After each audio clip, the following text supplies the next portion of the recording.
2 लाख बच्चे शहीद हुए, कब्रिस्तानों की नज़र हुए, वो उसी 87 के इलेक्शन की देन है। क्या ये सच बात नहीं है? 1996 में आपने सौदा किया हमारे शहीदों का। उस वक़्त हिंदुस्तान के वज़ीर आज़म जो थे 1994 में, उन्होंने कहा था स्काई इज़ द लिमिट, और आपने sky is the limit helicopter को बनाकर 96 में हुकूमत को अपने नाम लिखवाया।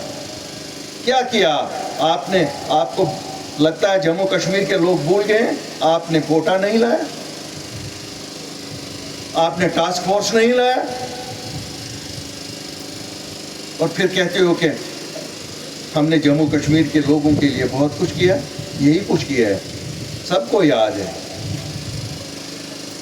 हम अभी भी याद ये करते हैं, लेकिन सोचते थे कि एक नई सियासत करें, क्योंकि बहुत खो चुके हैं हम लोग, लुट गए हैं हम जम्मू कश्मीर के लोग। और जो कुछ आपने बाकी रखा था वो 5 अगस्त 2019 को भाजपा ने दिया। क्या किया आप लोगों ने 5 अगस्त 2019? उससे पहले आप लोगों ने वोट मांगे लोगों से। 2 महीने पहले इलेक्शन जो हुआ था, हम सब ने, मैंने भी नेशनल कॉन्फ्रेंस के लिए अपने साथियों को बोला वोट दे दो, क्यों ये कह रहे थे 370 और 35 को बचाएंगे। बचाया आपने? आपने तो गैरत कुर्सी छोड़ने तक की नहीं हुई, अभी भी उस वजीफे पे अभी चल रहे हो।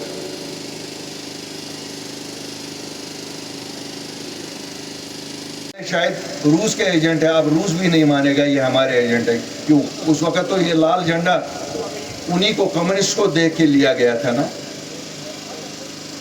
लेकिन इस लाल झंडे के पीछे कश्मीरियों का खून है। इसका रंग अगर लाल है तो मुझे लगता है ये अक्कासी कश्मीरियों के खून की करता है, जो इन्होंने बहाया, इतना बहाया कि शायद अब ये दरिया भी और खून नहीं ले सकते। नुक्ताचीनी करने की बात आती है तो आप दूसरों पे नुक्ताचीनी करते हो। नाच न जाने आंगन टेढ़ा, वही ऑटोनॉमी का रेजोल्यूशन आप पास न करवा सके, लेकिन आप में गैरत नहीं थी कि आप हुकूमत छोड़ते, क्योंकि आपकी नीयत ही नहीं थी कभी ऑटोनॉमी यहाँ दिल्ली से नेगोशिएट करके लाते। आप अगर नेगोशिएट करते थे नेशनल कॉन्फ्रेंस वालों, आप अपनी हुकूमत नेगोशिएट करते थे। आपने कभी जम्मू कश्मीर के लोगों के हुकूक की बात नहीं की।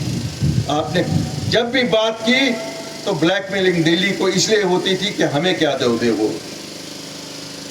वैसे भी यहाँ अगर आप 47 से देखोगे, जब नेशनल कॉन्फ्रेंस आई है वो दिल्ली की मदद से आई है, कभी भी खुद नेशनल कॉन्फ्रेंस नहीं आई है। याद करिए 1947 में क्या जम्मू कश्मीर के लोगों ने इनको वोट दिया था? इन्होंने हुकूमत बनाई? कभी नहीं।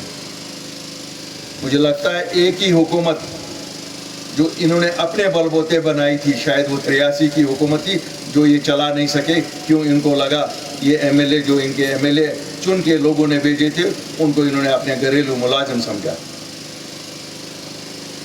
1987 में राजीव गांधी की मेहरबानी से बनी, और उस हुकूमत का खमियाजा हम आज तक उठा रहे हैं।